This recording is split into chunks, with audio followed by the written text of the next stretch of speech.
not debate much. Let us give them the opportunity to resume negotiations. We shouldn't even debate, because if we want to debate, we begin to question a lot of things. For instance, shutting down national grid could amount to economic sabotage. Stopping children from taking WAEC means that you have set those children back by 1 year. Stopping the Hajj is not only religious sacrilege, it's also unheard of. I understand a plane was coming from Mecca and had to, it went back empty. The plane went back empty. So, and then children that were taking ICT. The plane, sir, came to lift pilgrims from Nigeria, but because of strike, you couldn't lift anybody. It couldn't land. So it went back to Saudi Arabia. Saudi Arabia empty. So those pilgrims couldn't go. And no, we are not going to debate. But no, we are not. Please, let's not debate. But I understand that even children that were taking WAEC ICT examination were pushed out of their examination halls. And WAEC is a West African event. It is not a Nigerian event.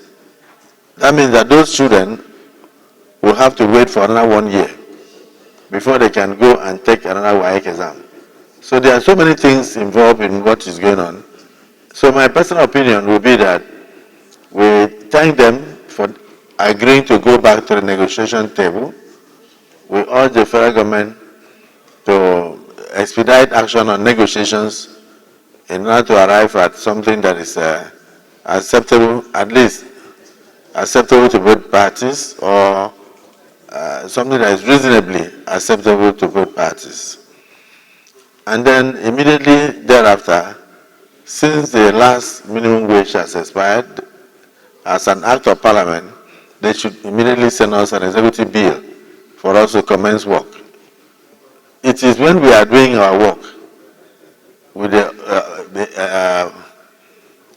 the next executive bill that we will now sit in closed session to discuss the modalities of how to stop the situation we found ourselves, so it will not repeat itself. Because when we have a terminal date, bam, and that terminal date, we did not even tell them that negotiations should start a year before, so that when it is expiring, then we know that before 1 year, they would have arrived at something. It just expired like that, and the next thing is there's a vacuum. And so Labour took advantage of it. So it's incumbent upon us, when the executive bill comes, for us to know what to do, so that this situation will not repeat itself. I don't know whether the former Senate President has anything to add.